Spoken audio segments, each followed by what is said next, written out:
Bon, alors on commence notre cours avec l'aide de Dieu. Parashat Vayeshev.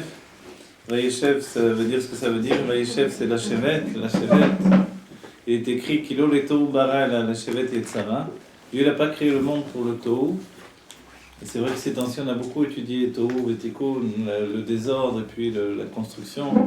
On a abordé aussi la phase de l'âme de ce sujet-là, c'est-à-dire être désordonné et puis réintégrer les choses dans l'âme. Tellement que dans le cours précédent, on a vu la différence entre Yaakov et Esav, et on peut dire que Esav, c'est les Tohu bara, en fait, Dieu il a créé le Tohu, tandis que Yaakov, c'est le sujet de la Shevet Yetzara.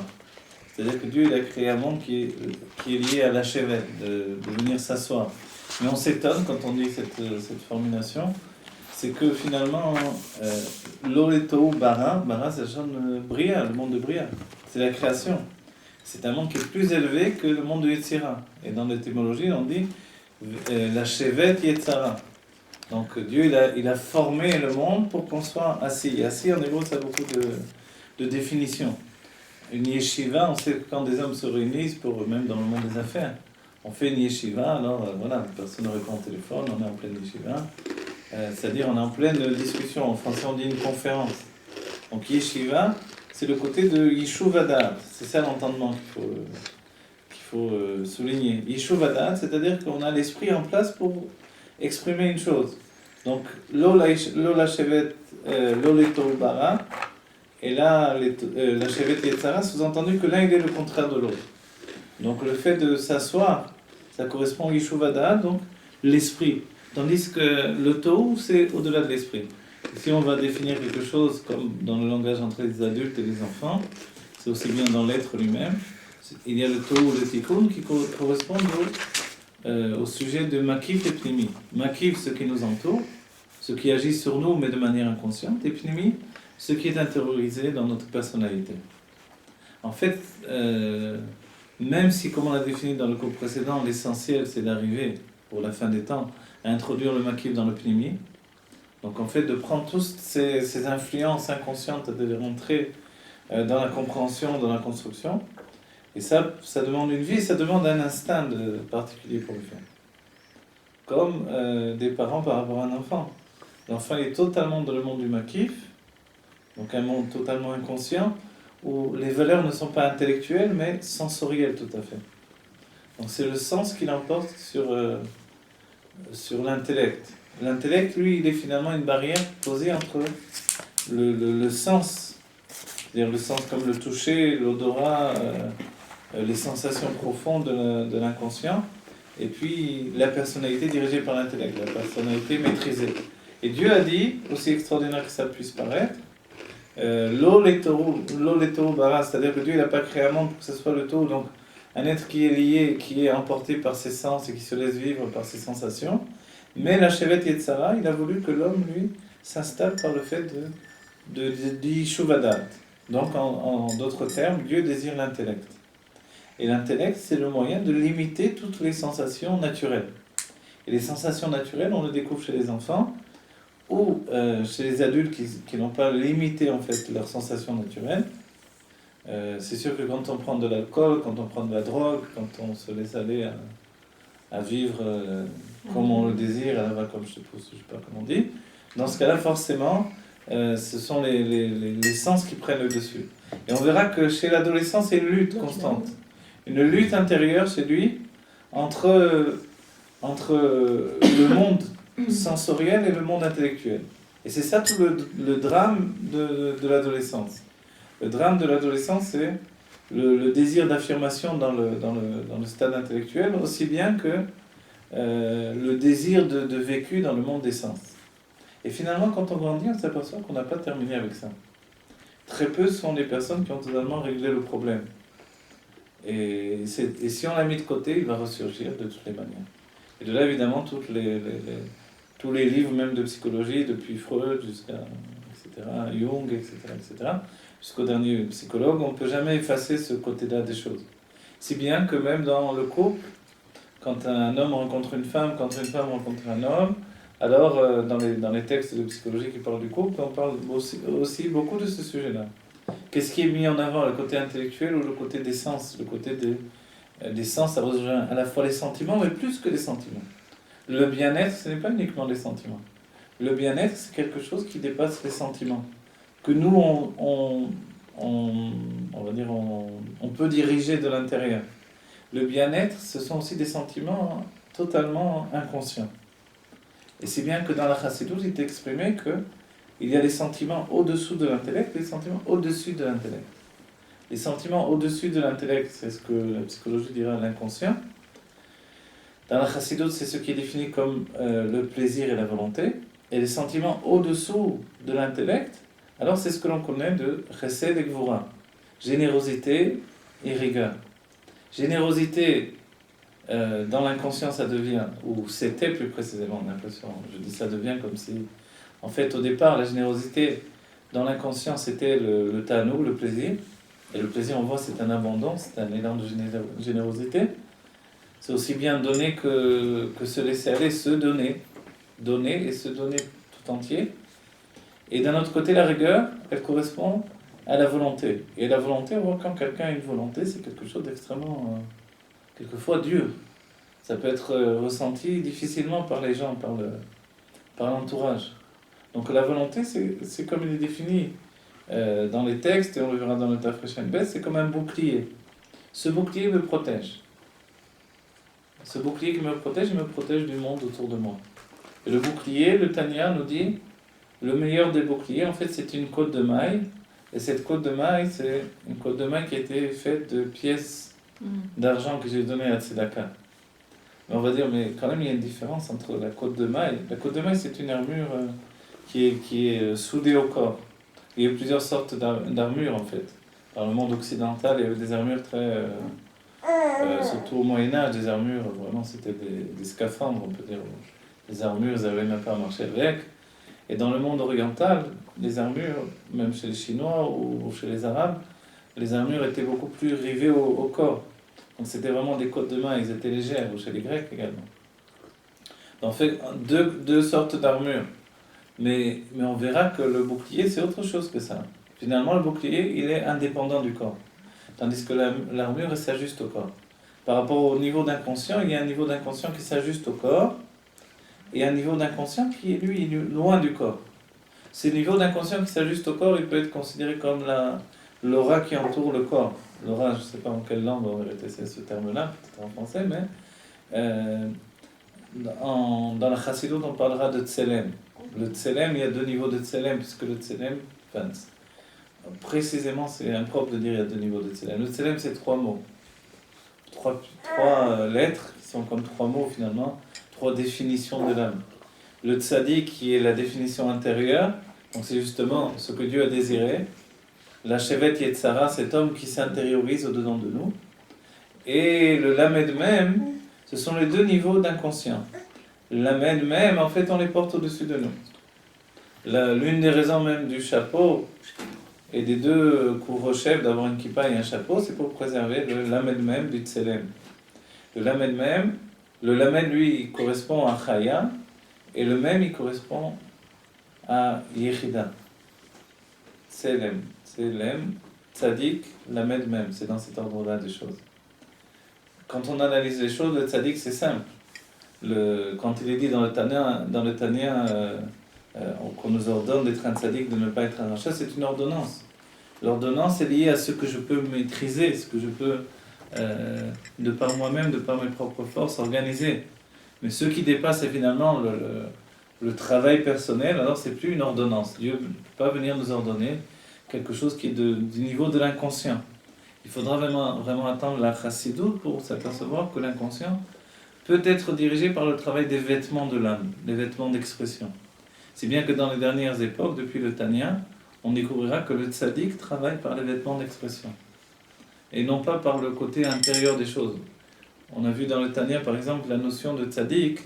Le tzaddik, il y a plusieurs termes, mais celui qui nous intéresse ici, c'est le fait que le tzaddik gouverne son cœur. Il est quoi?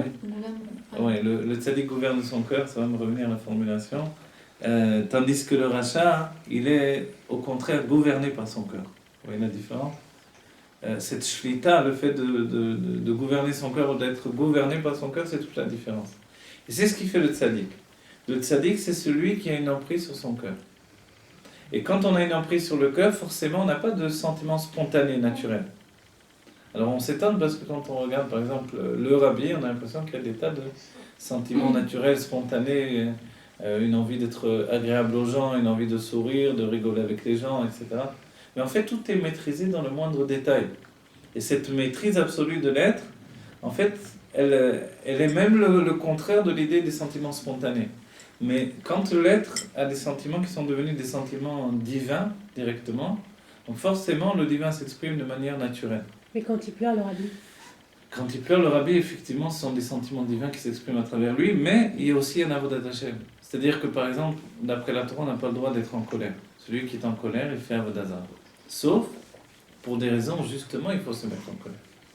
Et on verra quand le rabbi s'est mis en colère, par rapport au sujet du travail qu'on ne faisait pas pour amener la Géoula, ou plus encore, quand on a vu le sujet de rendre les territoires, de mettre en danger le peuple d'Israël, le rabbi était vraiment en colère. Et une colère qui fait peur.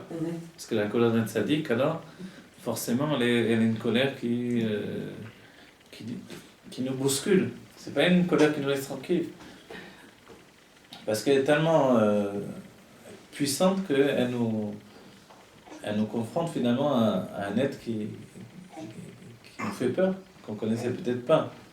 Et cet être qui nous fait peur, il est rapporté dans la Gemara, qu'il est la Zaken, on sait qu'il y avait une personne qui était venue pour le mettre en colère, et puis il vient Mikan Hillel, à la veille de Shabbat, toute l'histoire, et qu'à chaque fois il pose des questions complètement à la panime, on dirait, complètement sans aucun intérêt, qui sont juste là pour énerver Hillel alors qu'il est en train de se préparer à Shabbat, il va m'élever, il se prépare.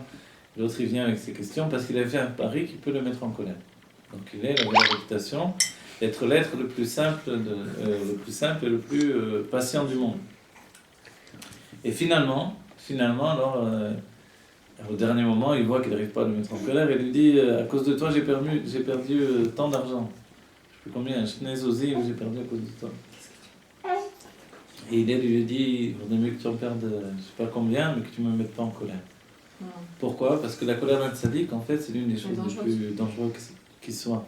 Si bien que les sages ont analysé les personnes pour qui il est plus dangereux de travailler. Ils ont dit il est plus dangereux de travailler pour un roi.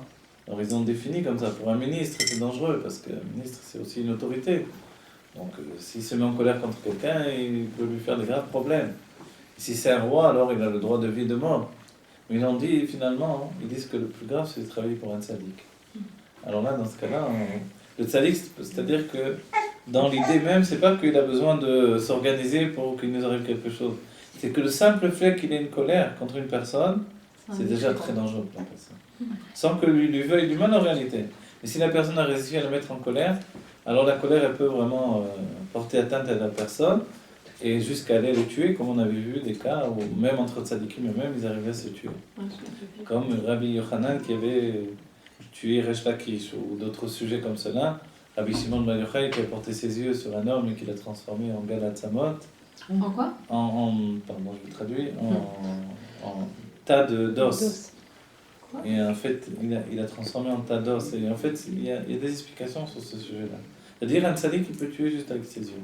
Mais Dida Notzar, il s'est pas énervé, le rabbi. Il aurait pu le tuer alors. Bien sûr qu'il aurait pu le tuer. C'est pas, il l'a pas fait, non ? C'était un juif. C'était le petit-fils du Rabbi Ragaz, évidemment qu'il aurait pu le tuer. Et puis Rabbi Akiva aurait pu tuer tous les Romains du temps à l'époque des 10 martyrs. Alors pourquoi il s'est pas énervé là ? Parce que dans tous les cas, le tout, c'est que le tzaddik, il est dit, l'ol et tohu bara. Ça aussi, c'est un sujet de tohu. C'est-à-dire que si le tzaddik ne se met pas, se met en colère de manière naturelle, comme n'importe qui dit, ah, j'en peux plus là, je craque. Alors évidemment, c'est plus un tzaddik. Donc un tzaddik ne peut pas avoir cette situation-là. C'est pour ça le seul moment où on voit qu'ils se mettent en colère, c'est entre tzadikim. Entre tzadikim, il y a des choses où ils se permettent entre eux-mêmes, parce qu'ils sont très...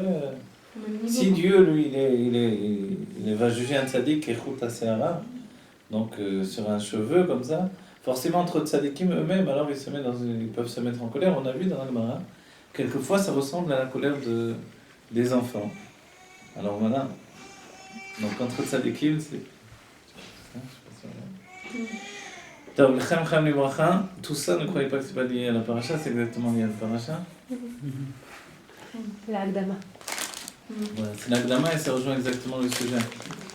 Maintenant, quand on a dit que effectivement, il y a un niveau d'inconscient, il y a un niveau on va dire, de rencontre avec la réalité de notre être qui passe par l'intellect. On peut comprendre que l'être raisonné, c'est l'être intellectuel. Tandis que l'être naturel, c'est un être de sentiment. Quelque chose qui est important, défini par la Chassidut, c'est que c'est vrai que les sentiments naturels sont beaucoup plus puissants que les sentiments qui sont, eux, dirigés par l'intellect.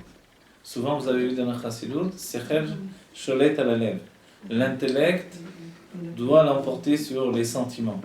Et l'intellect qui doit l'emporter sur les sentiments, c'est un intellect qui doit gouverner les sentiments. Mais comment on fait ce travail-là? Alors, il est expliqué que dans un premier temps, il faut soumettre les sentiments et ensuite élever les sentiments. Il faut les achlish otam. L'achlish, c'est-à-dire vraiment les affaiblir.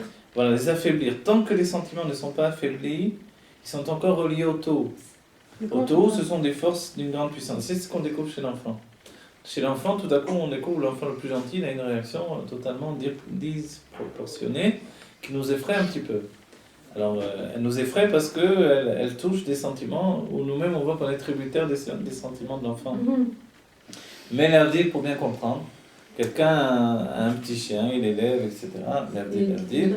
Et puis le petit chien s'énerve, s'amuse à le mordre, se met en colère contre le patron.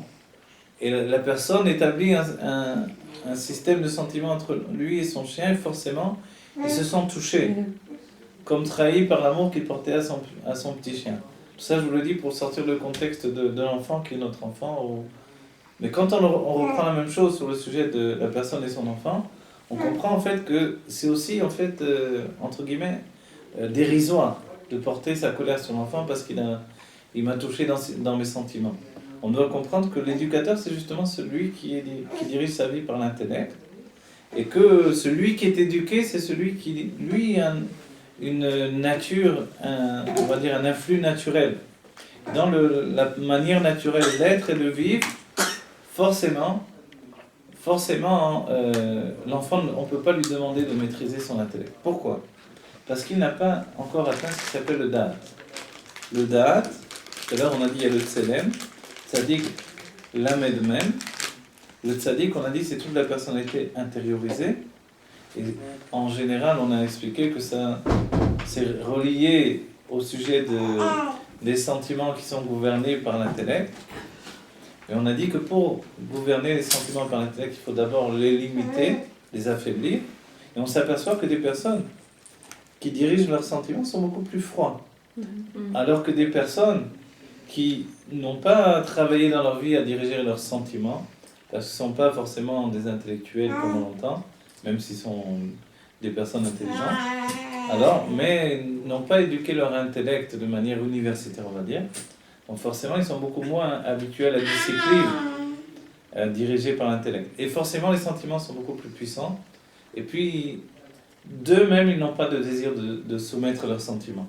Comme ils n'ont pas de désir de soumettre leurs sentiments, et que réellement, ils ne l'ont jamais fait de manière intellectuelle, profondément, alors ils n'ont pas encore déraciné les sentiments du taux, c'est-à-dire des forces déraisonnées, on va dire, pour dire un terme, qui nous laissent entendre que les sentiments eux-mêmes, ils ont des racines différentes que l'intellect. Les sentiments qui vont naître de l'intellect, ce seront des sentiments qui vont être comme replantés par l'intellect, recommencer. Et c'est ce qui nous étonne même en nous-mêmes, c'est-à-dire que nous-mêmes, quand on s'est connus, quelquefois avant la tchouva, et quand cette tchouva elle est passée également par un stade de compréhension de notre personnalité et le fait de gouverner ses sentiments par l'intellect, on s'étonne de nous-mêmes, d'une certaine froideur qu'on a acquis, alors qu'on n'était pas si froid auparavant précédemment. Et quelquefois, la chaleur humaine, elle reprend le dessus, heureusement, d'un certain point de vue, mais en même temps, ces moments-là, c'est des moments où on peut chuter facilement. Et finalement, on est là, on a tendance à se préférer quelquefois quand les sentiments reprennent le dessus. Nous-mêmes, on se préfère à ces moments-là. Et c'est là la question qui se pose, qui nous sommes-nous? Qui nous sommes-nous? Dans quelle phase de situation nous sommes? C'est la grande question du Tanya. Qui je suis à quel moment? Est-ce que je suis l'âme divine? Est-ce que je suis l'âme animale, l'âme intellectuelle? En fait, une personne qui est habituée à se raisonner par l'intellect, elle est devenue l'âme intellectuelle, qui est le sommet de l'âme animale ou comme considérée comme une autre partie. Mais en fait, comme l'âme animale est liée à ce qui s'appelle Kripa Noga. La Kripa Noga, c'est donc une station de change entre le bien et le mal. Et cette station, elle est là, elle est essentielle. Toute personne qui a un certain libre arbitre, alors il est dans une situation de Kripa Noga. D'accord? Donc Kripa Noga, le terme il vient de Noga, vous vous rappelez, le terme il vient de Yecheskel Hanavi, comme pas mal de notre langage en fait. Surtout quand il s'agit de payer les dettes en Israël. Bezek et Khashmal, Bezek, etc. Tout ça, ça vient de Yecheskel Hanavi. Comment ça? Du prophète Yecheskel. Tous les mots ont été pris là-bas. Mais Khashmal, c'est... Khashmal, c'est un nom kadosh. Khashmal. C'est les anges? Khashmal, ce sont à la fois des anges, Khashmal. Dans le Keter Shem Tov, le Rav Gizbour l'utilise beaucoup, Khashmal, Mal. Dans le Keter Shem Tov, il est rapporté par rapport à ça. Beaucoup de choses d'enseignement. Bon, quoi qu'il en soit, le fait de diriger ses sentiments par l'intellect, c'est quelque chose qui est essentiel, mais quelque chose qui peut nous donner une autre facette de nous que l'on peut haïr nous-mêmes en fait. Et là, à nouveau, je dis, mais qui je suis moi quand je me haïs? En fait, la personne profonde qui est en nous, elle n'a pas disparu. L'aspect profond de notre personnalité qui peut haïr l'intellect, ou ces nouveaux sentiments dirigés par l'intellect, c'est ce qui s'appelle en termes de chassidut et de psychologie grecque, c'est l'âme animale. L'âme animale, elle a une haine des sentiments domptés. Elle préfère les sentiments naturels. Et si c'est l'inverse? Si c'est l'inverse, c'est-à-dire, c'est quoi? Si on déteste notre côté animal, de l'âme animale, de Tohu, on le distingue très bien, mais on le déteste. On le déteste. Alors c'est bien, ça veut dire que le côté intellectuel a pris le dessus. Mais en même temps, d'un autre côté, c'est vrai qu'il est bon de détester l'âme animale, mais il y a un temps pour la détester. C'est-à-dire la détester tout le temps, c'est pas non plus très barré. Il faut, quand on dit il y a un temps pour la détester, Admorazaken dira il y a un temps où je dois insulter mon âme animale. Je dois vraiment la rabasser au maximum. D'un autre côté, le reste du temps, je dois travailler à la transformer. Mais c'est vrai qu'il faut la déraciner. Pour la déraciner, il faut arriver à donner l'essentiel. C'est-à-dire, ce point il est très important on va dire dans la psychologie du NB, du Rabbi Hashem. C'est ce qui s'appelle l'itfos, attraper ce qui s'appelle chashivut ha'inyan. Il y a dans l'intellect qui précède même l'inconscient. Et ça c'est assez particulier. Ce qui nous rapportera qui nous ramènera au fait de la marshava. Il est écrit Israël alou be-marshava, le peuple d'Israël s'est élevé dans la marshava. Il y a plusieurs niveaux d'explication. Mais dans cette idée-là, c'est que il y a une marshava qui a même une pensée, donc, qui a même précédé la volonté de Dieu. Et cette marshava, c'est vrai qu'elle peut se traduire comme volonté, mais le Hanbel dit que c'est un état de marshava, comme un intellect qui précède même la volonté. Or, la volonté, on a dit que si on devait la comparer, on la compare au sentiment, à la rigueur. Donc la rigueur, pour Dieu, c'était la volonté de créer les mondes. Et créer les mondes, c'est donner une limite à son infini, c'est ça créer les mondes. Donc forcément, c'est lié à la rigueur. Mais quand il y a une marshava qui précède, on peut se dire de quel ordre elle est cette marshava. Le Rabbi Rachab expliquera que c'est en fait la notion dans l'âme, on va dire ici quand on l'explique dans l'âme, et après il faut le rapporter à Dieu, de choisir en fait la chashivut ha'inyan, de savoir connaître la chashivut des choses. Et c'est là où on dit que la racine du da'at, elle s'élève même au-dessus du keter, et qu'elle prend sa source dans ce qui s'appelle l'essence de l'âme. Et donc dans l'essence de Dieu, il y a aussi ce niveau de da'at supérieur. Et c'est pour ça le dessin du da'at, il est lié au lamed, qui est la lettre la plus élevée, et qui est comparée à la colonne vertébrale, qui à la fois s'attache au luz, qui lui est attaché au cerveau, et à la fois la moelle épinière pénètre par le biais du luz dans la colonne vertébrale, et là il y a les 18 vertèbres qui correspondent aux 18 bénédictions. On voit toute notre vie, c'est une prière finalement. Mais en même temps, ce da'at, lui, donc qui est le troisième cervelet au niveau physique, en fait il est la mémoire inhumaine de l'être, aussi bien que la mémoire humaine. C'est pour ça qu'il y a deux sortes de da'at. C'est l'une des figures les plus mystérieuses. puisqu'il est dit qu'il y a deux dates. Il écrit Kel Deot Avaye. Kel, c'est le Shem Aleph Lamed, qui est le nom du chesed de Dieu, de générosité. Deot, c'est le terme de date en deux, au pluriel. Donc le minimum de pluriel, c'est deux. Avaye, c'est le nom Yudke Vavke. Et le nom Yudke Vavke, du coup, on comprend bien que, même s'il est défini comme Chorma Bina,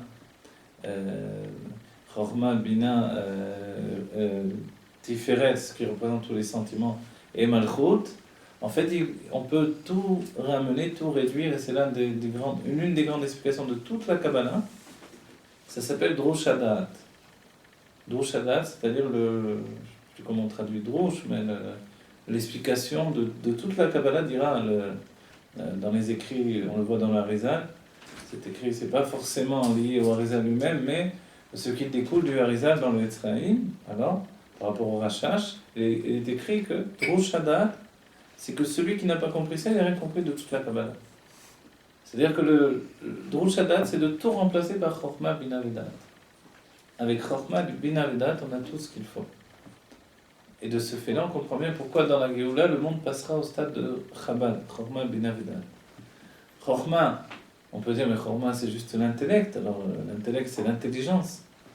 Et si l'intellect, c'est l'intelligence, il manque beaucoup de choses, il manque le Keter. Là, on étudie dans le Tanya que il y a aussi le Kotso du Yud. Et que le Kotso du Yud, donc la pointe du Yud, elle, c'est déjà le Keter qui est lié à la sagesse.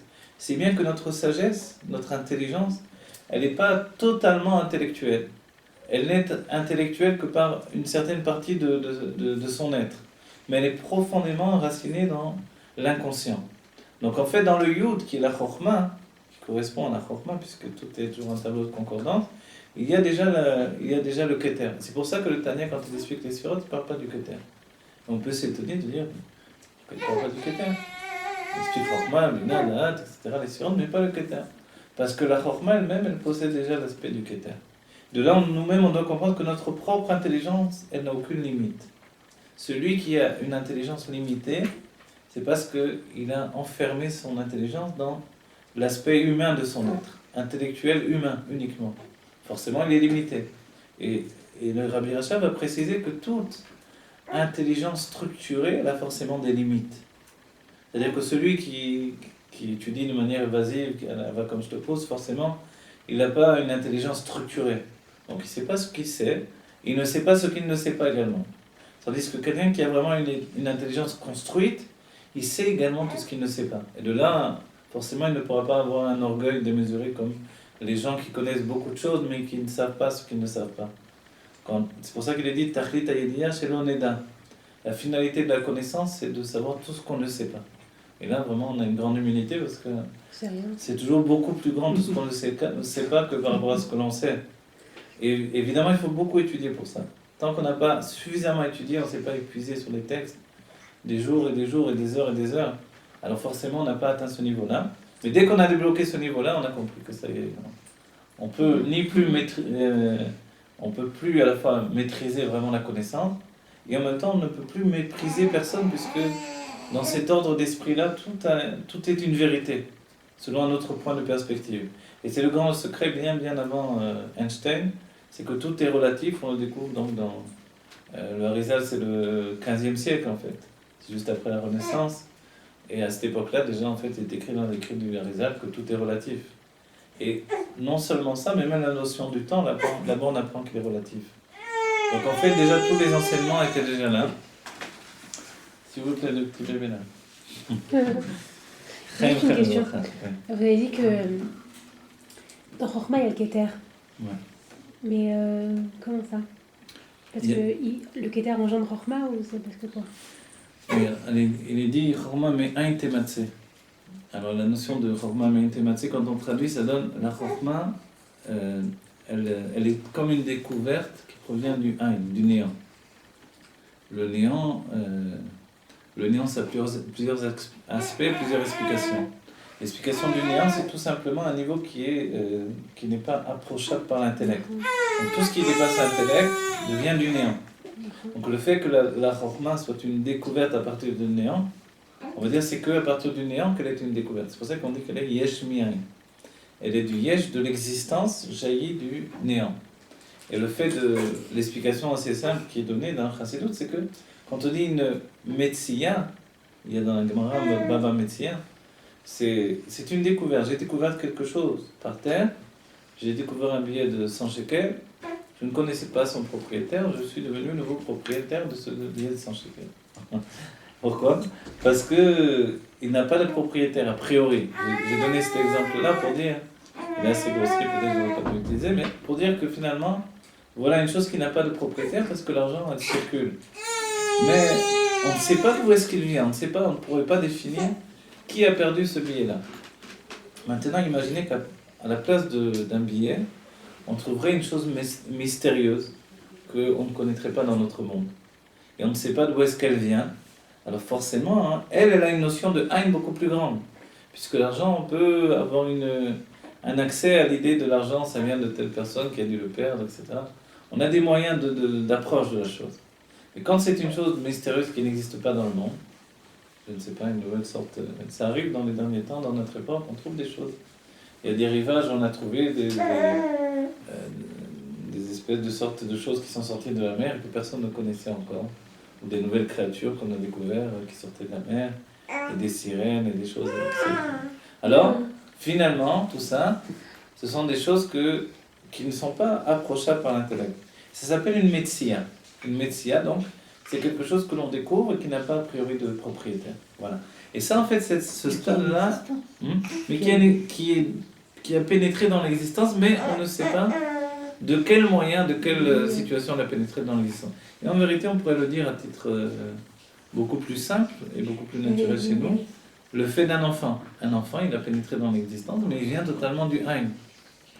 Même si on remonte à la source des choses, même si on peut expliquer, etc., le Rizal dit que chaque enfant qui vient au monde, c'est un miracle. C'est un miracle. Évidemment, la femme est la mieux placée pour savoir que la naissance est un miracle. C'est quelque chose de tout à fait surhumain et au-delà de l'intellect, même si on peut l'expliquer. Et c'est ça qui est extraordinaire. C'est le fait d'expliquer une chose intellectuellement n'enlève pas toujours le mystère de la chose. Par exemple, l'accouchement, c'est Keter qui engendre Chorma. Exactement.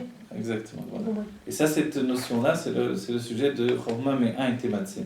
Ce n'est Ein, c'est uniquement parce qu'il y a un côté tout à fait insaisissable de la chose. Mais en réalité, on pourrait très bien trouver une source, si bien que quand on dit le Keter, on a trouvé une source à la Chorma. Mais cette source qui est le Keter, c'est justement une source qui elle-même se déconnecte de la naissance. C'est-à-dire que dans la situation de la naissance d'un enfant au monde, il y a un total décrochage, une déconnexion entre le fait du père et de la mère et de l'enfant qui est venu au monde. Il y a un instant de miracle absolu. Et ça passe par le Haïn, par le néant, qui est le fait de ce que l'on ne peut pas approcher. Quand on ne peut pas approcher une chose, alors elle est définie comme Haïn. Mais ce Haïn, il existe déjà. Si bien que quand on dit Chorma mais Haïn Tematse, que la sagesse, elle provient du néant, en fait, c'est-à-dire qu'elle existe déjà dans le néant de cette manière-là, puisqu'elle provient du néant, donc elle existait déjà auparavant. Et de là, on comprend bien que ce n'est pas une absolue séparation, mais le fait qu'elle ne connaisse pas elle-même ses géniteurs, ça lui donne un sens de s'auto-créer, s'auto-recréer. C'est-à-dire c'est la permission qui est donnée à l'être créé de s'auto-recréer dans le sens il peut se donner naissance de nouveau. C'est ça le secret même de la personnalité. Et la personnalité commence par le fait de se donner naissance de manière personnelle. Je ne sais pas si vous comprenez bien ce que ça veut dire.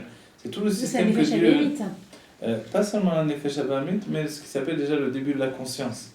C'est-à-dire que depuis le monde de Bria, qui est appelé le monde de la création, donc, le monde de la création, c'est l'accès à l'auto-existence. Une existence qui est on va dire une suite logique de l'existence de Dieu, ce n'est pas une existence que nous on connaît. Donc c'est une existence dans le monde de Hatzilut, qui est l'existence des grandes sadikim. L'existence des grandes sadikim, forcément, c'est une existence du genre de l'émanation. Ils n'ont d'existence que parce qu'ils ont pénétré dans un corps. Mais même leur corps, pour eux, c'est juste un véhicule d'expression de l'émanation de leur âme. Tandis que nous, l'existence de notre âme, c'est l'existence de la conscience. Donner naissance à la conscience, c'est donner naissance à ma propre volonté de prendre possession de mon existence. Vous voyez? C'est pas bien.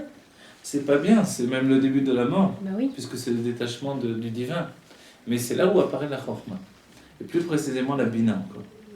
La chorma, elle est encore liée à ce stade intermédiaire. Et c'est pour ça que Adam Rishon a besoin de Chava, qui est sa bina, pour passer au stade de ce qui s'appelle le début du yesh. Et le Rav Gizmo le rapporte assez souvent, le début du yesh, c'est la simcha, c'est la joie. C'est-à-dire, ne peut être joyeux que celui qui se possède lui-même. Si je ne me possède pas, un serviteur, il n'a pas à être ni joyeux ni triste. Il fait son travail. Un tzaddik, il est joyeux de la joie de Dieu, en fait. C'est ça qui est extraordinaire. Quand il donne du bonheur à un juif, il est heureux de la joie de Dieu par rapport à ce juif. Les notions de bonheur d'un tzaddik, en fait, nous échappent totalement. Comme les notions de plaisir d'un tzaddik. Et c'est ce qui, l'une des grandes cartes de compréhension du Tanya. C'est-à-dire qu'on ne peut accéder à un plaisir que si on délaisse un plaisir. Et dans la Vodat Hashem, il y a ces deux structures. Maintenant, une fois qu'on a dit tout ce qu'on vient de dire, en quoi c'est relié directement avec la paracha? C'est relié par la personnalité de Yosef par rapport à tous ses frères. Les frères de Yosef se trouvent encore attachés à cette conscience d'exister. Et c'est le propre même des Shvatim. Les Shvatim, les tribus, sont différents des Avot. On dit les Avot, il n'y a que 3 Avot. Il n'y a que 3 pères de patriarches du monde, c'est Abraham, Israël et Jacob. Ensuite, tous les enfants des Avot ne sont pas considérés comme étant du niveau des Avot, sauf Yosef.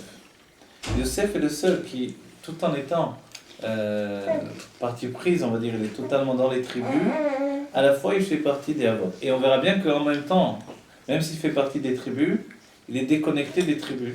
Du départ, il est mis de côté, du départ, il est haï, du départ, il est repoussé. Et puis à un tel degré où il va devenir finalement celui qui sort de la maison de Gdusha, de sainteté, qui doit aller dans un monde de Touma, exactement comme Yaakov Avinu. C'est-à-dire qu'il recommence Yaakov Avinu, qui lui recommençait déjà Abraham Avinu. On peut dire là, alors, c'est une sorte de psychologie familiale qui se répercute et qui fait que les traumatismes passés se recommencent à nouveau. On recommence en fait à reconstruire des traumatismes déjà existants. Et quand ici on parle non pas de traumatisme, mais on pourrait en fait en réalité expliquer une psychologie des Avot et définir vraiment des traumatismes d'existence chez les Avot, puisqu'on voit que Yaakov va se plaindre, qu'il va se plaindre de ses années, et que justement il est dit, quand on fait le rachid de la paracha, on voit que Parashat Vayeshev, Yaakov pense enfin à s'asseoir. Et on n'a pas vu dans les textes, mais il y a des tas de midrashim qui nous expliquent qu'après l'épisode où Shimon et Lévi ont tué une ville entière, ont tué la ville entière de Shrem et de son père, ils ont tué toute cette ville-là, et tous les hommes ont été tués. Quand ils ont fait ça, finalement c'était la pénétration en Eretz Israël, la revenue en Eretz Israël, tous les peuples d'Eretz Israël se sont levés contre Yaakov et ses fils. Si bien que les Midrashim parlent de guerre terrible, et là on découvre la grande force de Yaakov et de ses fils, c'est quelque chose de totalement des super-héros, totalement. Quand on lit dans les textes, c'est surhumain, ils font des bonds dans les airs, ils ont des forces miraculeuses, et c'est quelque chose d'extrêmement fabuleux, au-delà de tout en fait. Bien plus puissant que tout ce qu'on voit dans les écrits des Grecs, etc. C'est quelque chose de fabuleux. Et en fait, tout ça, ça vient du fait du rejet d'une telle force. La force de 2 enfants, puisque Shimon et Lévi, qui ont tué une ville entière, étaient des adolescents, ils avaient tout juste 13 ans. Alors quand 2 enfants ont fait un tel massacre, alors on comprend bien qu'à ce moment-là, si des adolescents ont fait un massacre de cette manière-là, alors évidemment, qu'est-ce qui se passe avec les autres frères? Alors ils vont tuer tout le monde. Du coup, forcément, alors tous les peuples se sont levés contre eux. Ils ne voulaient pas rentrer des tueurs comme ça dans leur pays, et puis ça a entraîné une guerre terrible, dont Yaakov et ses fils sont sortis vainqueurs. Et après la guerre, on arrive à notre paracha, Yaakov s'installe. Et c'est le parachat Vayeshev. Et à ce moment-là, le Rashi nous dit, Yaakov lui s'installe, et il veut enfin se reposer, mais tout à coup, alors il y a eu des choses qui lui sont tombées dessus. Non seulement donc l'épisode qu'on a vu de Dina, mais après le fait de Yosef lui-même. Et Yosef, alors, le sujet de Yosef, c'est l'un des sujets les plus mystérieux. Yosef, lui, il est lié au Yesod. Yesod, c'est la force d'influence.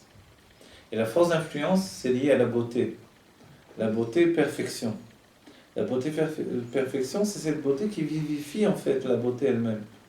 Qui non seulement donne de la beauté à son propriétaire, mais qui fait que cette beauté, elle devient finalement tellement, on va dire, tellement exaltée qu'elle peut devenir une source de haine pour les autres. C'est ce qui est arrivé à Yosef. Il était non seulement beau, mais en fait sa beauté était d'un genre supérieur à l'humanité. Et même les tzadikim comme ses frères, en fait, ils se ressentaient inférieurs à Yosef. Et la cause même de l'infériorité qu'ils ressentaient par rapport à Yosef, c'était le fait que Yosef était une âme bien plus élevée qu'eux. Et qu'il est comparé aux Avot eux-mêmes, et que même d'un certain niveau, il peut être considéré comme supérieur aux Avot. C'est bien qu'on dit que le Yesod, qui lui est la finalité du travail de Jacob, parce que Jacob il est Tiferet, qui représente tous les sentiments, et c'est la ligne du milieu, qui réunit toutes les extrémités et qui donne l'équilibre. En fait, quand on est un être équilibré, forcément, puisqu'on a dit l'Oleto, Bara, Ela, la Shevet, Yetzara, on peut aller jusqu'au bout de la construction et de l'expression. Ça, c'est la force de Jacob Avinu. Et ensuite, avec Yosef, on voit que le jusqu'au bout est vraiment réalisé. Puisque Jacob, c'est Yud, Ekev, Akev, jusqu'au talon, et que Yosef, c'est Yud Sov, jusqu'à la fin. Jusqu'à la fin, c'est jusqu'à la fin des temps.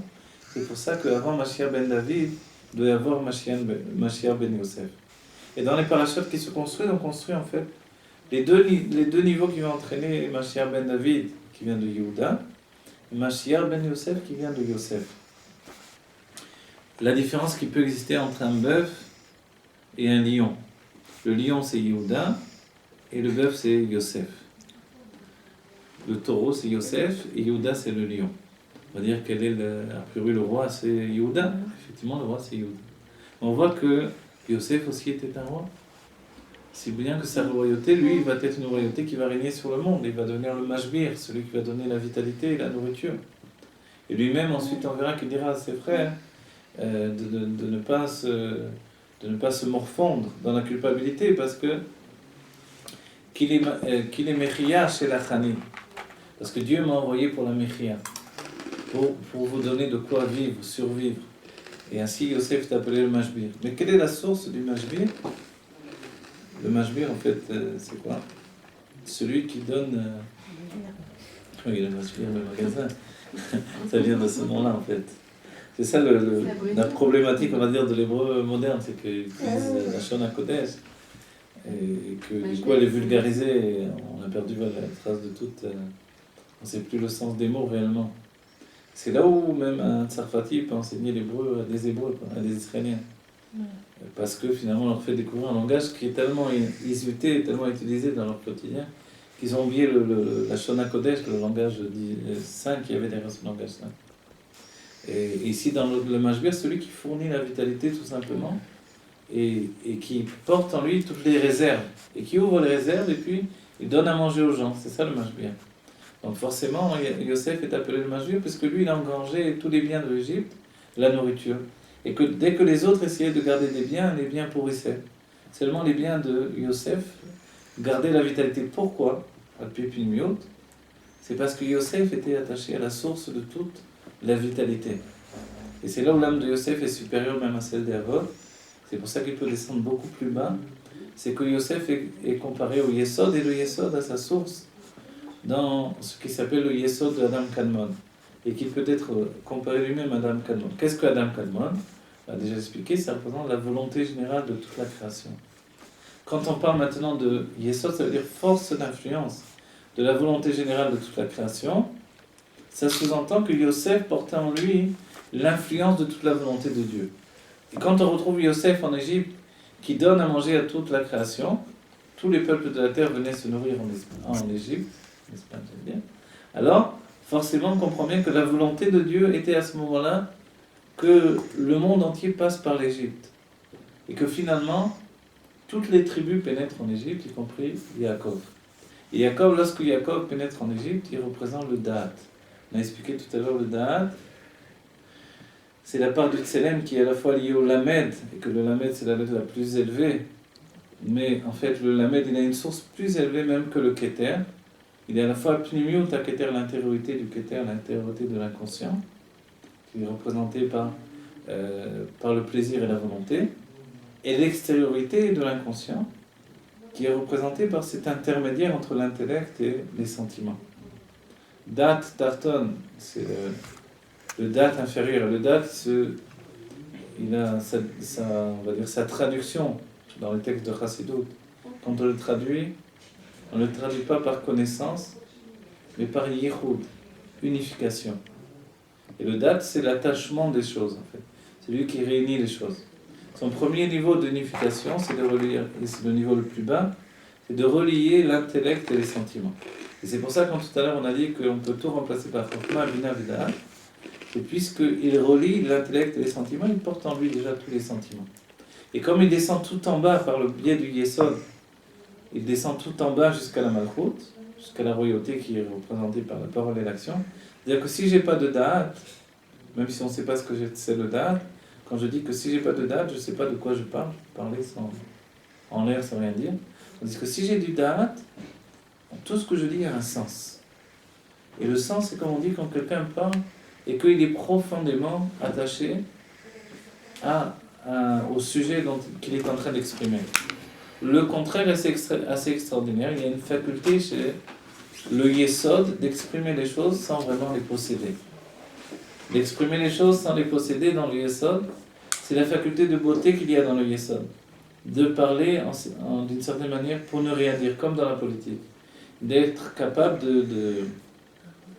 d'avoir suffisamment de charisme pour entraîner en fait des foules entières sans que finalement on ait dit grand-chose, si ce n'est que ce qu'ils désiraient entendre. C'est le rouge même du Yesod, le sens du Yesod, de savoir qu'est-ce que l'autre a besoin d'entendre, de lui donner ce qu'il a besoin d'entendre. Donc dans ce cas-là, il est vide totalement. Donc comment il est plus grand que les Havot? Alors voilà, il est plus grand que les Havot parce qu'il a une source en fait qui est reliée au Dad dans son niveau le plus élevé. Et que par lui, il peut donner naissance uniquement quand il est attaché au Dad. C'est-à-dire que le Yesod qui donne naissance, donc la force d'influence qui va donner une naissance à quelque chose, ça ne peut pas être un aspect vide. Disons que s'il peut travailler à vide, et là, forcément, il peut démontrer une faculté incroyable. Comme par exemple, l'exemple que je donne assez souvent, c'est le fait d'une personnalité qui est capable de parler de livres qu'elle n'a jamais lus, parce que tout simplement il a entendu d'autres personnes en parler. Et il est capable de vous expliquer, et vous êtes certain qu'il a lu le livre, il a juste pris des bribes de connaissances entendues à droite, à gauche, et puis il n'a jamais lu un seul livre de sa vie, peut-être. Mais s'il a ce rouge, ce don, qui est le Yesod, il est capable effectivement de fournir, en fait, le matériau d'expression avec toute la beauté de l'expression qui va suppléer à ce manque. Mais il n'a rien de lui-même. Et il n'a rien de lui-même de ce cas-là. En fait, le fait d'avoir rien de lui-même, on va le trouver dans la Malchut plus encore prononcé. C'est la parole. La parole, on ne mettra dans la bouche que ce que la parole, c'est juste un ustensile d'expression. Mais sans cet ustensile-là, il n'y a rien du tout. Quand on dit que le Yesod, il n'a rien de lui-même, sauf un point qui lui appartient à part entière, c'est le plaisir. Oui. C'est pour ça qu'il a une source extrêmement élevée. S'il n'a pas de plaisir, il n'y a pas de Yesod. Le Yesod est lié au plaisir. C'est-à-dire que c'est la grande source même, et c'est des explications sur la Chassidut dans tous les Mamarim. La différence entre Yehuda et Yosef, c'est la différence entre le plaisir et Kabbalat Ol. Kabbalat Ol, c'est la soumission. Oui. La différence entre la tefila, la prière, et l'étude. L'étude génère et entraîne le plaisir, dévoile du plaisir.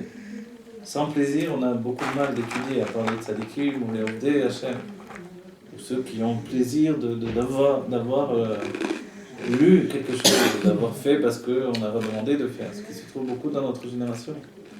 Des gens qui vont étudier les mamarim, mais qui, finalement, tout leur plaisir vient du fait qu'ils ont étudié le mamar, et qu'ils peuvent dire j'ai étudié le mamar, ou j'ai fait la volonté du rabbi, mais en réalité, il n'y a pas vraiment un plaisir même du mamar lui-même. Mais je peux vous poser une question? Oui.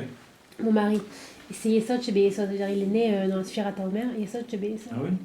Le rabbi Yitzhak Eli. Ouais. Bravo, c'est bien, hein. Et donc, et je vois en lui que lui, c'est pas le plaisir, c'est plutôt la soumission. Il est très. Kabbalatov. Ken. Mhm. Alors, je vois pas comment ça peut se. Non, en vérité, En particulier, je le connais un petit peu, mais Ouais. non, il y a un plaisir chez lui. Le plaisir chez lui est dans la communication. Ouais. Il est dans la communication. Et là, on se rend compte qu'il a du plaisir, en fait. Il a du plaisir dans l'expression des choses. Et c'est justement le côté du yesod. Le yesod tire son plaisir de l'expression, en fait. Non pas de la soumission dans l'expression, mais de l'expression de par elle-même. Mais par rapport au chomer même, il peut avoir une grande soumission, justement. Ouais. C'est-à-dire, il peut vraiment se soumettre à un tel point qu'il peut paraître vide de connaissance. Parce que tout ce qu'il prend chez lui, c'est l'expression de la chose, en fait. Qui prend le dessus sur le sens de la chose elle-même. Mais ça ne veut pas dire qu'il ne peut pas se construire et s'élever à un niveau supérieur. Le niveau supérieur, c'est découvrir le date qui peut habiter le yesod. Et dans ce cas-là, il peut s'élever à un niveau extrêmement élevé. Donc, quand on voit une première phase de son expression, disons que, surtout quand il s'exprime avec sa femme, ce qui va prendre dessus, c'est la malchoute. Donc le lien entre la malchoute et le yesod, c'est justement le lien établi, ce que l'on voit entre Yosef et Yehuda, on le verra par Parashat Vaïgash. C'est une rencontre en fait entre le plaisir et la Kabbalah Tol. Mais ça peut s'inverser totalement, c'est ça qui est extraordinaire. Parce que là, par exemple, il fait des cours de Tania, il dit des choses très connues, mais c'est magnifique. Moi, si je les dis, ça va être complètement ridicule. Ah voilà, le magnifique, il vient du yesod, c'est ça le merveilleux du yesod. C'est qu'il est capable de dire même des choses qui a priori ne sont pas... mais de dire avec un tel enthousiasme, avec une telle ferveur, que ça prend un côté magnifique. C'est ça le yesod exactement. Donc la beauté du yesod réside dans la forme, même plus que dans le fond. Quand en plus il y a un fond, alors forcément, il y a beaucoup. Maintenant, quand on explique tout ça, le Baal Shem Tov dira que comme un homme et une femme, il y a besoin d'avoir du plaisir pour enfanter, dans Torah et Mitzvot, il y a besoin d'un plaisir pour enfanter. Mais qu'est-ce qu'on enfante dans Torah et Mitzvot? Le Baal Shem Tov précise qu'on enfante notre âme, en fait. Et on l'a vu on a un peu parlé de Contraste Palo de l'Admor Emsaï, que tout émerveillement va enfanter un réceptacle qui va devenir le réceptacle du prochain émerveillement, qui lui devient une lumière qui s'habille dans ce réceptacle, et comme ça on grandit de Nefesh en roi, de roi, Neshama. Donc en fait le plaisir est un moyen de grandir. Et c'est comme ça exactement que l'enfant grandit. C'est-à-dire détacher le plaisir de l'enfant, il n'y a plus d'enfant. On ne peut pas dire que l'enfant il est autre chose que le plaisir, il est tout à fait dans le stade du plaisir. Et c'est pour ça que l'enfant a une influence aussi grande sur la maison. Qu'est-ce qui influence la maison en tel degré? On peut dire comment c'est possible, un petit être comme ça, il a une si grande influence sur les adultes. Comment ça se peut? Il règne sur la maison entière en réalité. Parce que c'est le plaisir qui règne sur la maison. Et la maison, c'est le réceptacle du plaisir, parce que la maison, on est en grande part totalement inconsciente. C'est ça qui est extraordinaire. Et le lien entre l'homme et la femme, c'est que la maison est totalement le réceptacle du plaisir qui doit être donné par le côté masculin. Et le masculin doit apporter le plaisir dans la maison qui, elle, affiche un message de Kabbalah Tol, de soumission. C'est-à-dire, c'est assez souvent que l'homme vient à la maison et puis, même s'il a étudié toute la journée, il n'a plus forcément envie d'étudier, ou il a besoin de se reposer, de s'évader. Et c'est la femme qui le ramène à la Torah, qui le pousse vers ça, etc. Qui lui dit il faut faire les choses. Et c'est la femme qui l'envoie prier.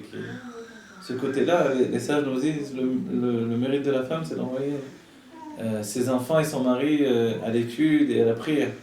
Ça, c'est le mérite des femmes. On va dire, mais pourquoi? Pourquoi ça vient des femmes? Pourquoi les hommes n'ont pas d'eux-mêmes ce désir d'aller vers l'étude et la prière d'eux-mêmes? Parce que ce côté-là d'aller, de se déplacer, de se soumettre, c'est un côté de Kabbalah Tov. Et quand ils sont dans l'étude et dans la prière, alors ils ont un certain plaisir d'être, qui fait que ce plaisir, il devient indépendant de par lui-même. Quand il existe dans la prière, c'est plus difficile. C'est justement le côté de Yehuda. Yehuda, c'est la Oda, celui qui va effectivement reconnaître, qui va être reconnaissant à Dieu en fait, par le fait qu'il nous donne la vitalité, qu'il nous donne sa présence, qu'il nous donne la vie et l'existence et tous les bienfaits de l'existence. Et Yosef, lui, c'est celui qui provoque l'existence en fait. Comme il provoque l'existence, il est celui qui donne la vitalité dans l'existence. Et c'est ça le Mashbi. Donc il y a celui qui reconnaît le bien fondé de l'existence, mais qui n'est pas capable de la vivifier. Et ça, c'est le féminin. C'est pour ça qu'on dit que la femme, elle n'a mégamakloum, elle n'a rien d'elle-même. On va dire, mais elle possède quand même tout. Pourquoi elle n'a rien d'elle-même? Elle n'a rien d'elle-même dans le sens où elle n'a pas apporté de son âme le plaisir de vivifier la vitalité qui elle-même va construire la vie, c'est-à-dire qui va donner un sens à la vie. Une fois que cette vie a été donnée, finalement, la femme peut, comme on a dit que le Yesod il est capable de récupérer des informations, puisqu'il est, il est défini comme un tsinor, il reçoit. On dit que les sphirotes elles s'arrêtent à Od. Après Od, Yesod et Malchut, ce sont des conduits qui vont dévoiler les sphirotes. Donc les sphirotes, c'est les forces de l'âme. Ensuite, ce sont des conduits d'expression qui vont dévoiler les sphirotes. Mais au départ, Od, c'est la Tmimut. La Tmimut, c'est une candeur, c'est déjà une perfection en elle-même. Et c'était un stade de fragilité. Mais ensuite, on verra que le Yesod, lui, qu'est-ce qu'il rajoute alors? Alors, il reprend toutes ces sphirotes qui ont précédé, et il les retransmet de manière vivante et avec un grand plaisir. Et ce plaisir suffit à vitaliser la Malchut qu'elle va recevoir toutes ces informations. Ces informations en fait sensorielles, sentimentales, qui viendront de l'âme. On va dire dans tout ça, on s'est déconnecté totalement a priori de l'intellect, si ce n'est qu'on explique tout selon l'intellect. Et où se trouve l'intellect dans tout ça? Ce qui est extraordinaire dans les livres de Kabbalah, c'est qu'on explique que dans le Derer Itlapshut, puisque non seulement il y a dans les mondes ce qui s'appelle l'Aishtashelut, l'effet que les mondes s'enchaînent les uns avec les autres, mais il y a aussi ce qui s'appelle Derer Itlapshut, où les mondes se trouvent l'un à l'intérieur de l'autre. De ce fait-là, on comprend mieux les choses. Souvent, il y a des contradictions quand on dit que quelqu'un est pnimi, il est intérieur. Alors, le pnimi, c'est quelque chose de plus profond. Mais on ne comprend pas vraiment bien. Mais quand on explique dans les mondes qu'il y a eu le retrait, il y a eu un endroit qui a été fait pour que les mondes existent, mais il était vide de dévoilement. Ensuite, il y a une ligne de lumière. Donc, c'est ce qu'il y a de plus intérieur. Et par exemple, chez le Ben Ishraï, dans Od Yosef Rai, il dira que tous les niveaux, à part le Kav Ein Sof, tous ces niveaux, si on va prier tous les niveaux dans les mondes divins, c'est-à-dire Atzilut, etc., tous ces niveaux peuvent être considérés comme de l'Avodah Zarah. Mais par contre, quand on parle du Kav, à partir de là, c'est déjà Dieu lui-même. Et le Kav, on l'appelle Nishmata de Ein Sof. C'est l'âme du Ein Sof, l'âme de l'infini. C'est-à-dire que l'infini, tant qu'il n'a pas une âme, n'est pas encore Dieu. Et tous les autres aspects de l'infini, ce sont que des vêtements de l'infini. Forcément, on ne peut pas prier des vêtements. Seulement, le Tanya nous rajoutera, d'après le Zohar, que si on s'attache aux vêtements du roi, on s'attache au roi quand même. Mais quoi qu'il en soit, on comprend mieux l'idée. Il y a le Kav Ein Sof, la ligne de lumière, qui est comparée au Yesod elle-même. Donc en fait, elle découle même du Yesod de l'infini, du Yesod de la lumière infinie qui précède donc le voile, le Tzimtzum. Ça précède tout le Yesod. Le Yesod de ce fait-là, le Yesod il précède tout, mais avant le Yesod, forcément, il y a les autres sphirotes d'infini. Oui, mais si vous dites que le Kav MCI, c'est le Yesod lui-même. Le Kav MCI, c'est le Yesod, mais le Kav, il découle des Asera Sphirot Agnosot.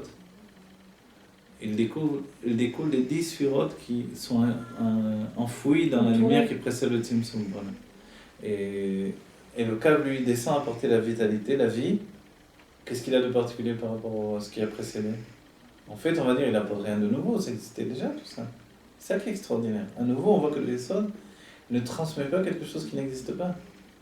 Mais sa manière de transmettre est unique. C'est-à-dire que la lumière telle qu'elle était auparavant, elle était insaisissable. Personne ne pouvait en profiter. Le Yesod, c'est ça sa qualité. C'est-à-dire que 3000 personnes ont étudié des livres, ce sont des savants, mais il n'y en a pas un qui est capable d'enseigner s'il n'a pas eu le Yesod. Celui qui a le Yesod, et le Chassid nous expliquera, c'est la différence, la Moazaka nous dit, entre Moshe et un autre sage finalement.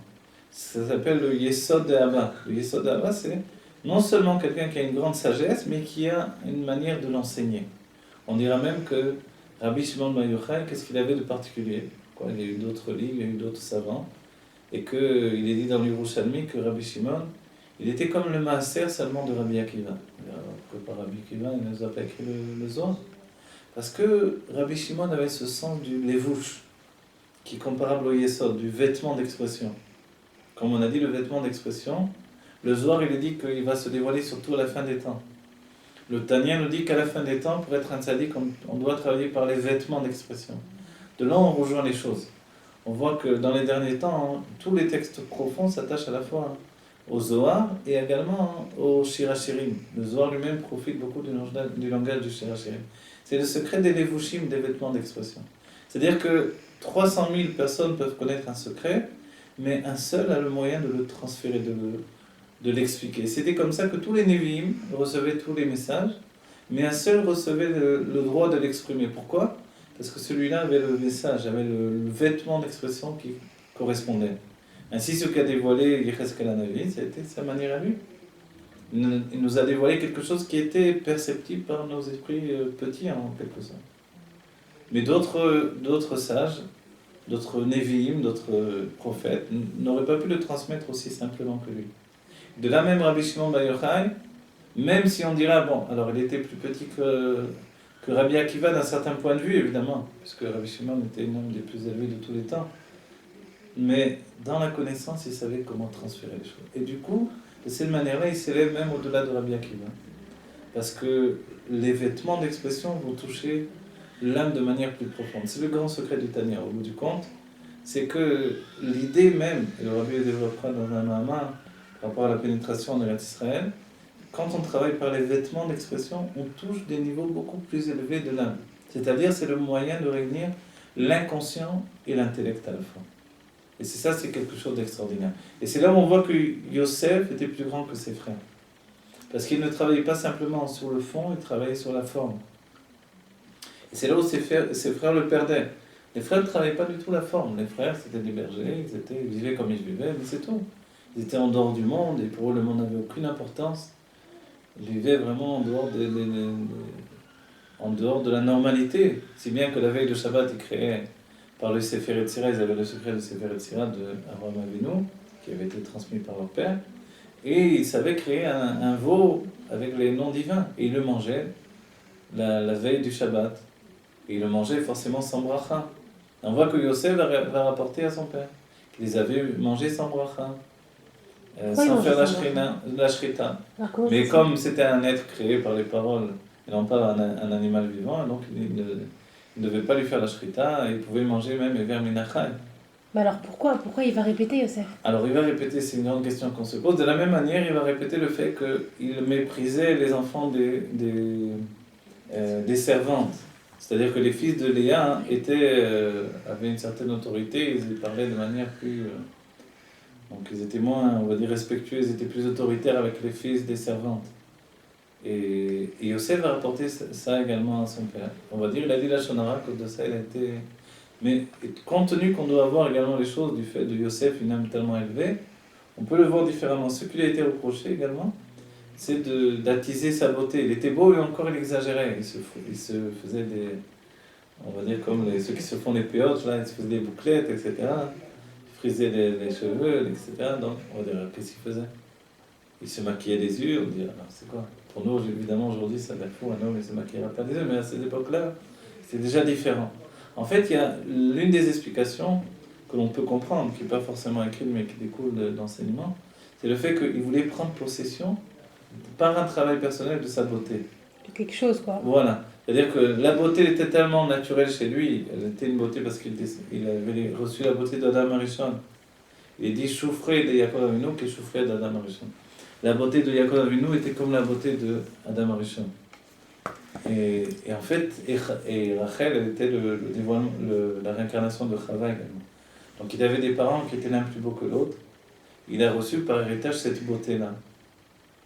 Alors que les frères, même s'ils étaient très beaux, ils étaient tous pour les fils de Jacob, mais aucun n'approchait la perfection de la beauté de Yosef. Pourquoi ? Parce que chez lui, il y avait le sens comme on a dit, le sens de l'expression de la beauté.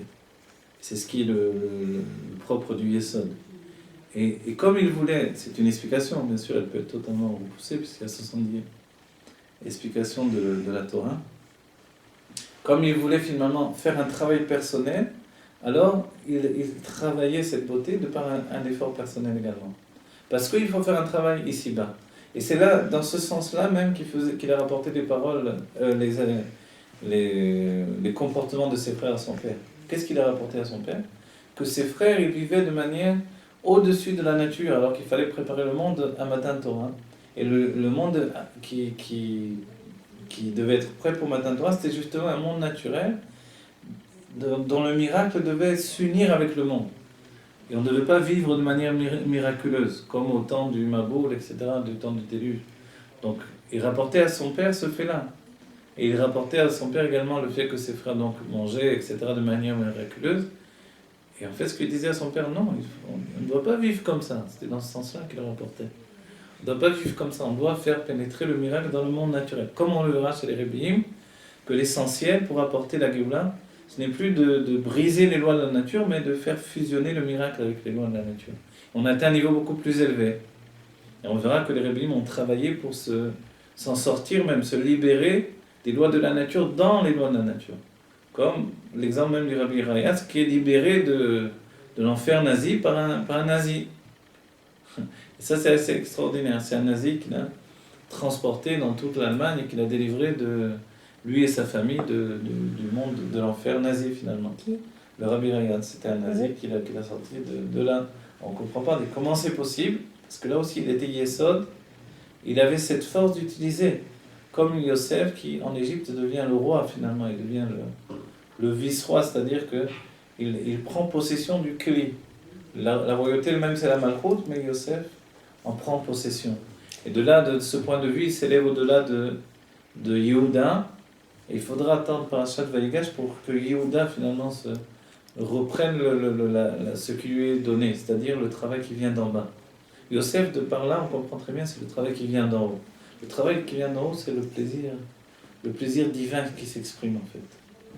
Et ce plaisir divin, forcément, il n'a pas besoin de passer par le miracle. Et chez Yosef, le miracle était tellement naturel que justement, il n'avait pas besoin de faire quelque chose de particulier. Tout était miraculé chez lui.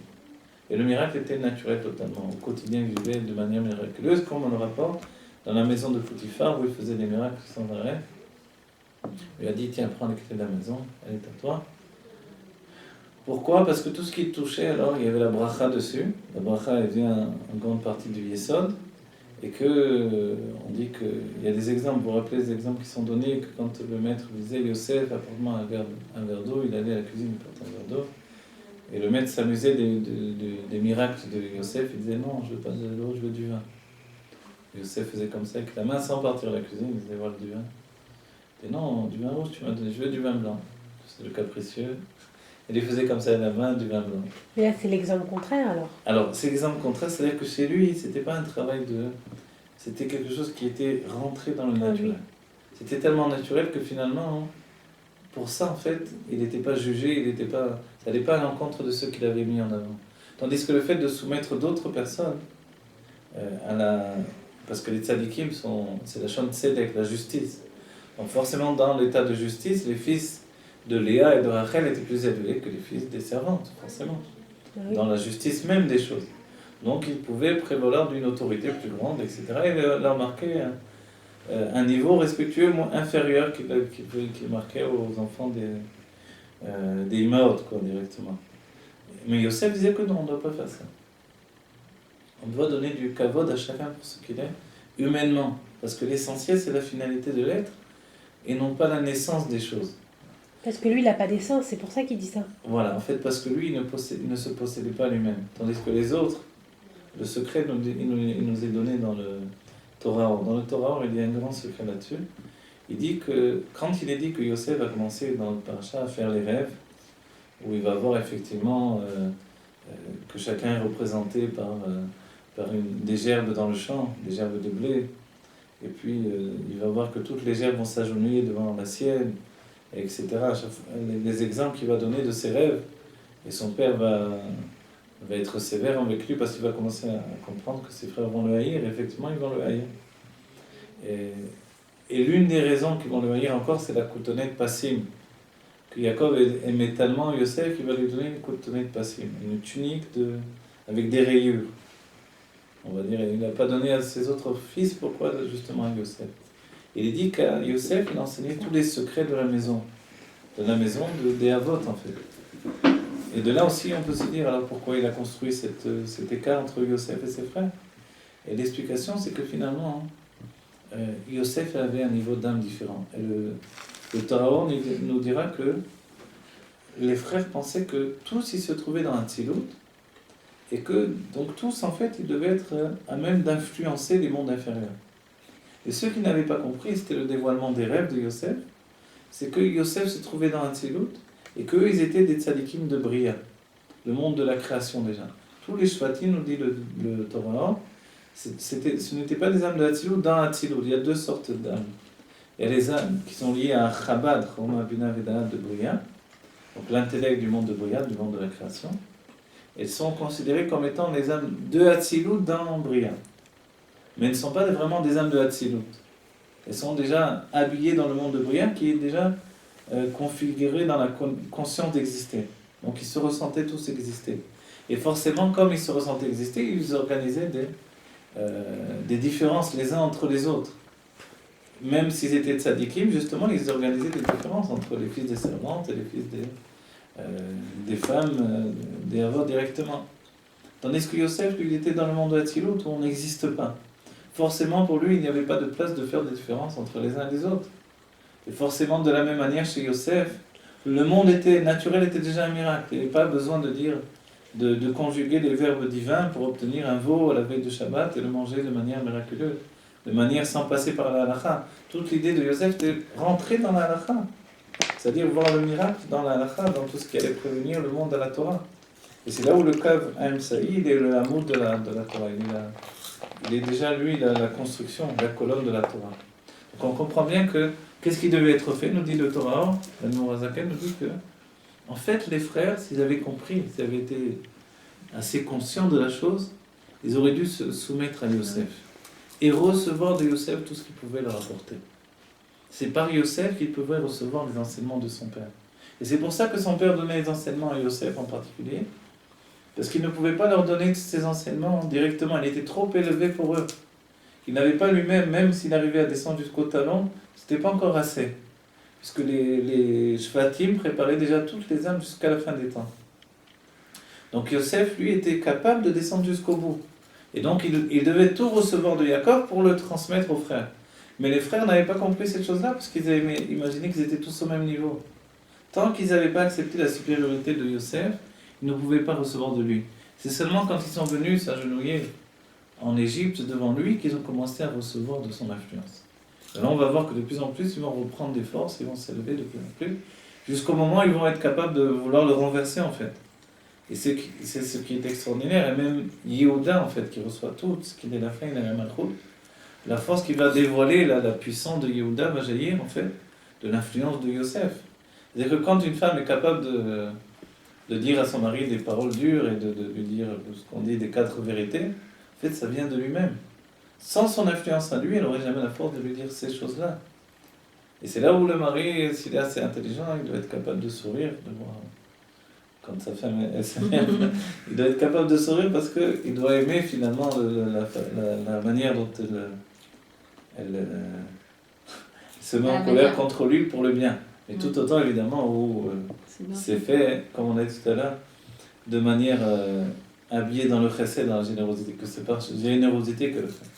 Non pas une nature de taux, de désordre et de rigueur détachée en fait de la générosité.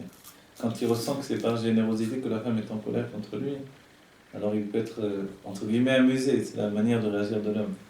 Parce qu'il comprend, il voit le vrai visage de la femme, il est capable d'accepter, parce qu'il comprend que cette vérité qu'elle est en train de dire, elle vient de lui. Et assez souvent, la force de la femme, c'est le reflet de l'homme. Elle lui répète ce que lui-même a dit finalement. Alors forcément, il ne peut que se soumettre à cette vérité qu'il a lui-même énoncée. Et c'est ça la force de Yosef, de transmettre une vérité qui doit être qui est une vérité en fait, qui est là, qui est transmise. Et puis, quand Yehuda, à un certain moment, la comprend suffisamment, il est capable de se le relever vers Yosef. Et ce sera la force de Mashiach ben David. Mashiach ben David reçoit, jusqu'au moment où il est capable finalement de retourner la vérité qu'il a reçue et de transformer le monde de cette manière-là. Et ça, c'est ce qu'il y a d'extraordinaire. Et donc, Yosef doit descendre en Égypte. Pourquoi ? Parce que c'est l'enfermement. L'enfermement de l'Égypte, c'est l'endroit d'enfermement. C'est assez curieux quand on voit que Yaakov, lui, il écrit « Vayitzi Yaakov, mi Beersheva, vayelech Harana ». Harana, c'est Haran, et il écrit Haran Af, chez la Kadosh Baruch Hu. Haran, c'était un endroit qui était l'endroit de la colère de Dieu. Il est tellement un endroit de sorcellerie, d'impureté. Là-bas résidait Lavan, et forcément c'était un endroit où Dieu était en colère contre cet endroit.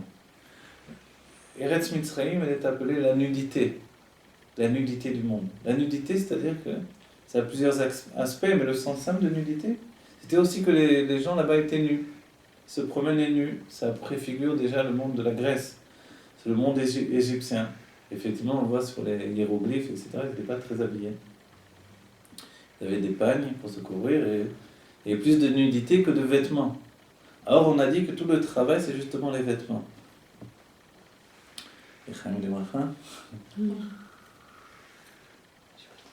L'une des grandes expressions ou l'expression même de Yosef, l'expression de Yosef qui est capable. Yosef, on a dit qu'il a reçu la tunique avec des passim. L'un des secrets de la tunique des passim, c'est exactement le sujet du Kav Ein-Sof, en fait. Les passim, on se rappelle que Jacob, c'est pas par hasard qu'il donne des passim, donc c'est des rayures tout simplement. On va dire, mais Jacob, c'est pas quelqu'un qui ne maîtrise pas ces sujets-là.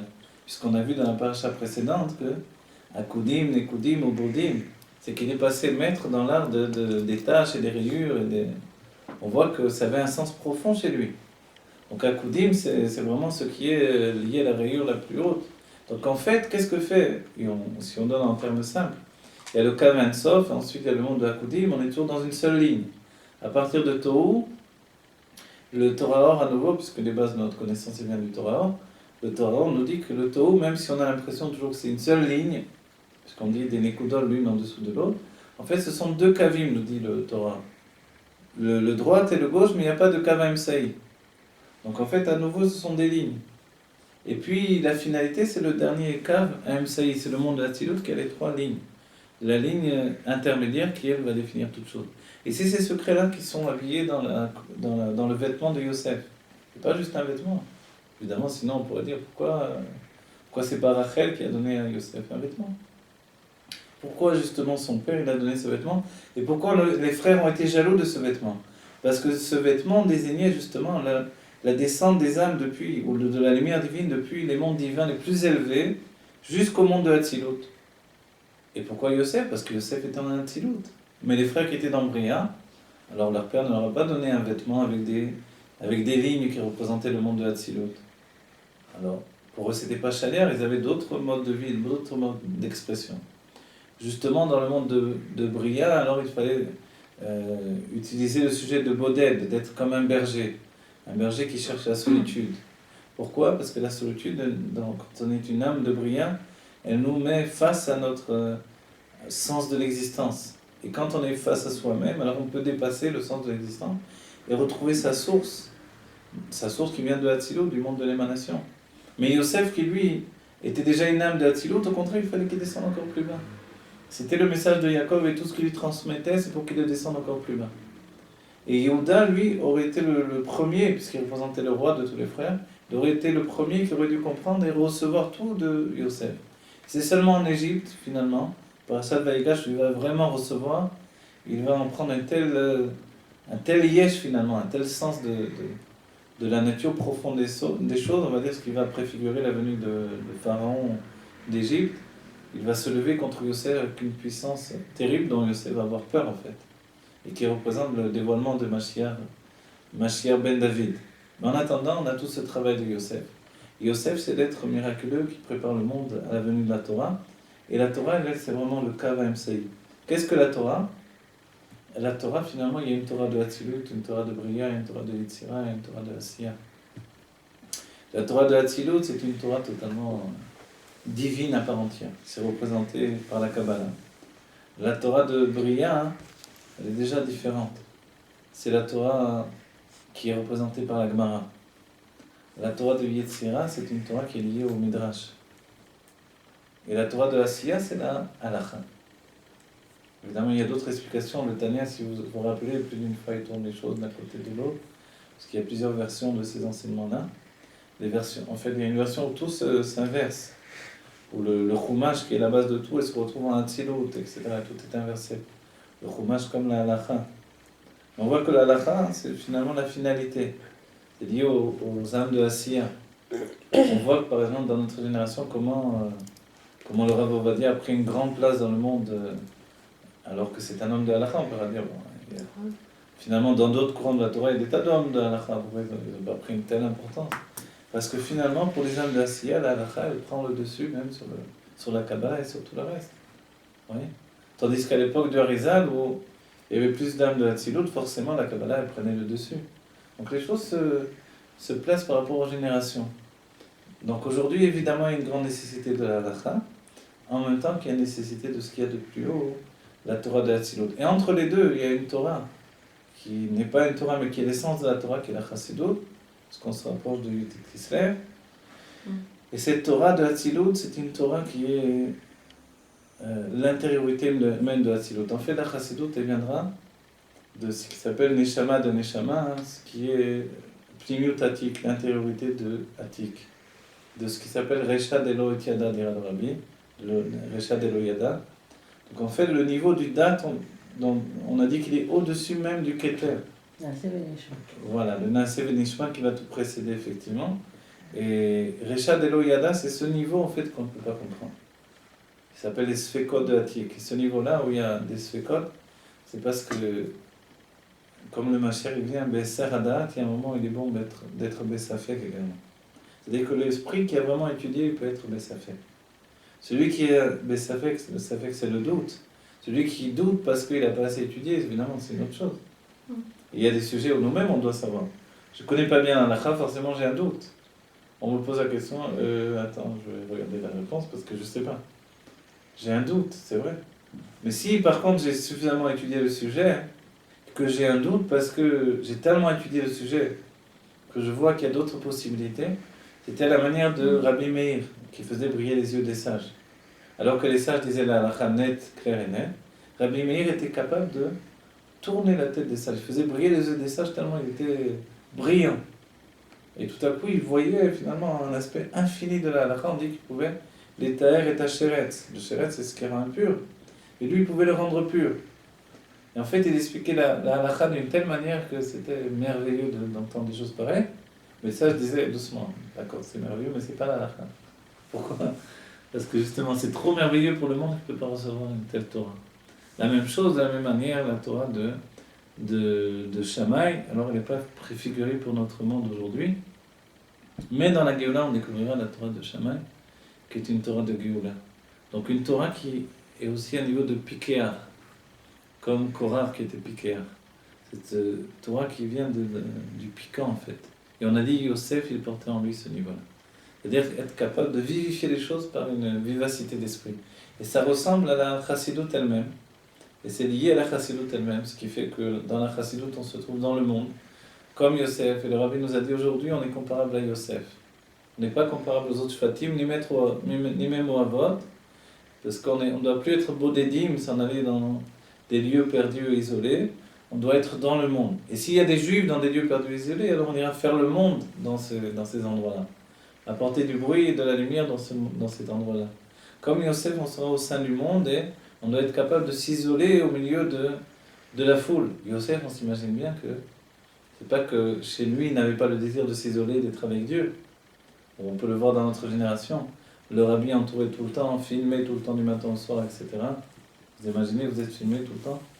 Dès que vous rentrez dans la choule, on vous filme. Tout ce que vous faites, tout ce que vous dites, tout ce que... Il y a une vidéo où on voit le rabbi qui parle pendant Hanouka. Rav Goner, il est obligé de mettre la main devant le micro pour lui parler. Parce que non seulement il est filmé, mais on écoute ce qu'il dit, etc.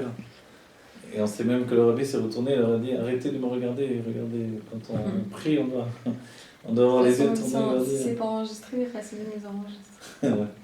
Tout le monde fait l'enquête.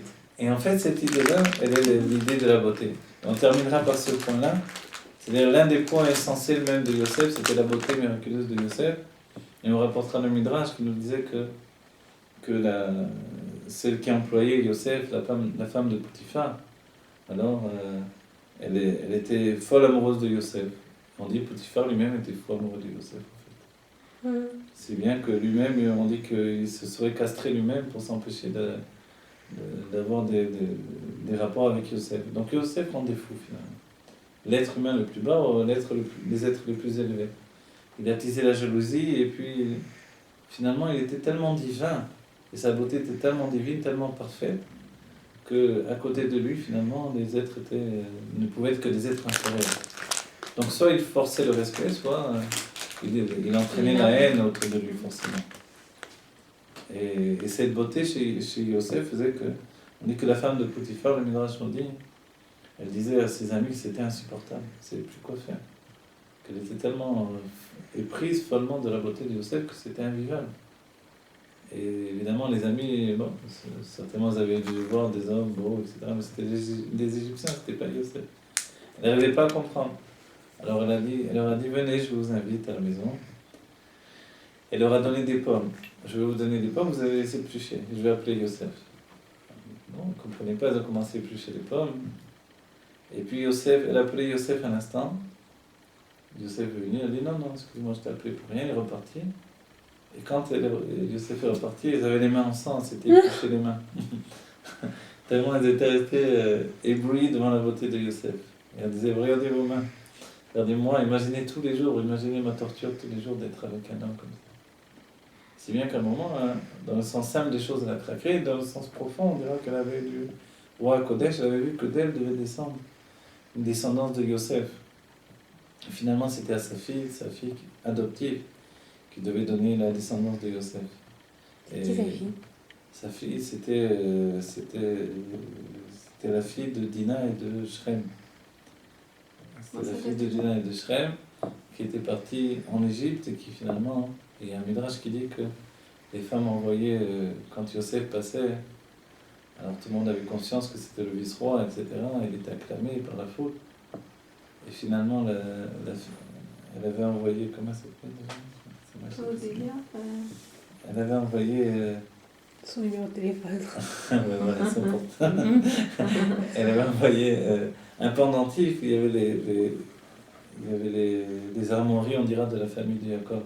De là, il l'avait reconnu et puis il s'était marié finalement avec elle. Elle a envoyé un pendentif avec quoi? C'est l'une des explications, un pendentif avec les armoiries. Les armoiries, c'est comme un sceau de la maison. D'accord. Puisqu'on sait que la source même des sceaux, des symboles, des drapeaux, ça vient des Shvatim. Dans les Shvatim, il y avait déjà ces symboles-là qui représentaient la maison de chacun, etc. Donc voilà, on a essayé d'approcher un petit peu le sujet. Évidemment, le sujet est infini encore plus. Le sujet, c'est par le biais de la conscience des Levushim, qui non seulement prennent conscience de leur existence dans notre époque, mais finalement, on doit prendre conscience du pouvoir des Levushim, de l'expression.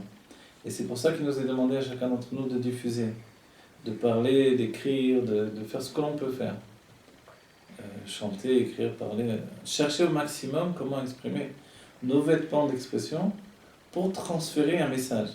Et quand on se retourne autour de nous, quand on voit ce qui attire le monde, ce qui attire l'humanité, il y a tellement de passion pour des messages vides, pour des livres qui sont vides, et des films qui sont vides, et des chansons qui sont vides de sens.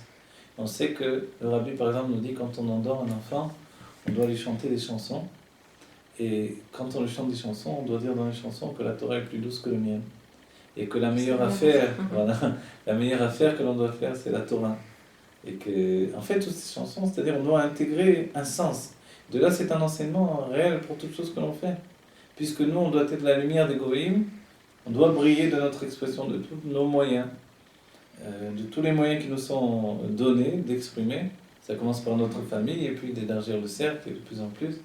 Et on est tous finalement, derrière du Rabbi, la ligne du Rabbi, on est tous des mashpiim et des shluchim, donc on doit influencer un ami, etc., une autre amie. Et chacun comme ça, on doit faire des arba amot d'influence, on doit transformer le monde autour de nous. Il est dit qu'un chassid doit faire une sfiva. Une sfiva, c'est un entourage. Autour de Yosef en Égypte, il y avait un vide. C'était sa sfiva. Comme il était enterré de Goïm et que les Égyptiens finalement s'éloignaient de lui, alors il avait un vide autour de lui. Et ce vide, en fait, c'était la couronne qui l'entourait. Mais quand on est dans un monde où on peut toucher les autres, alors forcément, autour de nous, il y a pas un vide, mais un plein d'amitié, un plein de Gdusha, de Tahara. On doit faire donc, l'expression quotidienne doit être de la Torah. Pas seulement qu'on étudie la Torah, mais que dans l'expression quotidienne, il y ait de la Torah. Que par tous les moyens, on exprime la Torah, la Chassidut, la Pnimut Torah, et qu'on le transfère à nos enfants dès le plus jeune âge, et que l'on continue comme ça jusqu'à la Géoula, Mitijosh Kema, Trafimia Lomas. Voilà, que Dieu nous bénisse chacun, tous en particulier, et tous en général, et tous en particulier, chacun, que vite, on vive la Géoula, Trafimia.